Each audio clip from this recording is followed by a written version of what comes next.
Hey everybody. So, let's talk a little bit about how we should learn self-defense when we talk about the idea of learning principles or learning techniques.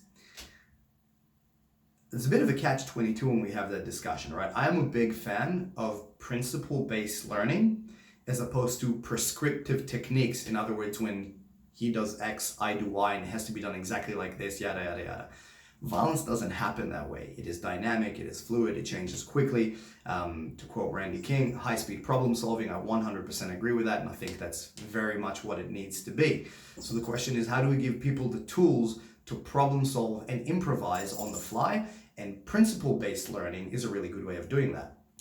The flip side of that is that quite often, if we just focus on principles, we don't develop sound enough technical competency, and the two really should complement each other.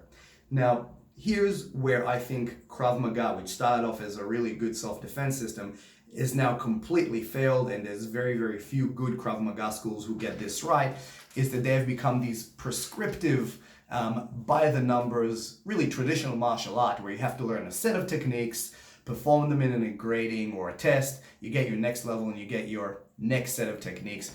In fact, I was just looking at one of the curriculums for one of the bigger Krav Maga organizations recently, where they're going, by the time you're a third dan or a fourth dan or a fifth dan, you should have like 6 or 7 or 800 or 1,000 techniques or whatever it is for each situation you may ever find yourself in.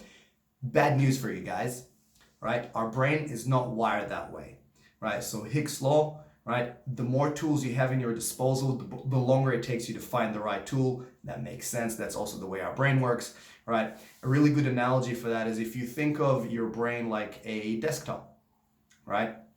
If on your desktop all you have are 2 files, I can click on file A or file B. When something happens, I only have those 2 choices. I'm going to click on one of them. It's going to be the right one or the wrong one, and I can figure it out from there.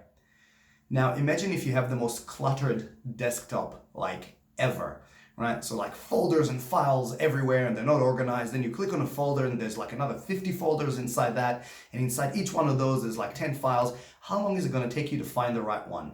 When somebody's doing this to try and hit you in the face, do you have the time to go through all those folders? Hell no.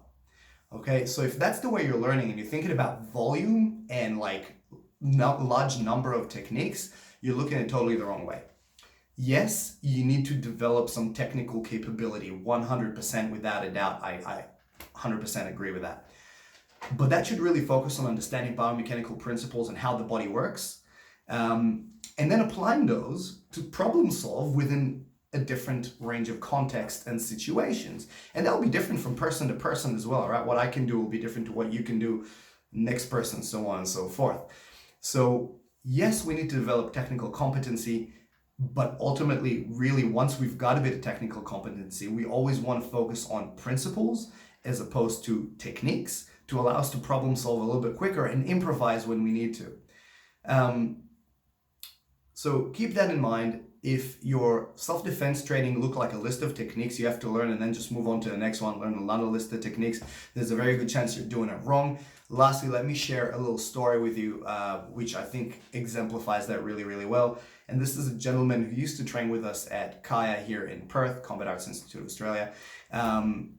Really good martial artist, has trained in striking systems most of his life. He's 20 years or something by the time he started training with us. A lot of karate, a lot of kickboxing, so on and so forth. Navy guy, he's also, a big dude. So he was like, about 6 foot and like 90 kilos of like pure muscle, right? Trained with us for a long time, ranked relatively high before black belt, blue belt, which is kind of like a junior instructor in our grading curriculum way, right? Then moved to another country, to another state in Australia, and try to find another Krav Maga school. Found a place there. They didn't recognize our grading. Fair enough. He started off as a white belt, trained for 6 months, went to the grading, survived every pressure drill, every scenario, like destroyed everybody in sparring, like ticked every box that you need to from an application standpoint, and failed the grading because they didn't like the techniques that he used to do it. Do you think that Krav Maga school is looking at things the right way? I would argue absolutely 100%, Positively not, right? So they're looking at acquisition of techniques as opposed to application, which is really what it should be about. Nobody attacks you in theory, they attack you in real life, and that's when you have to deal with it.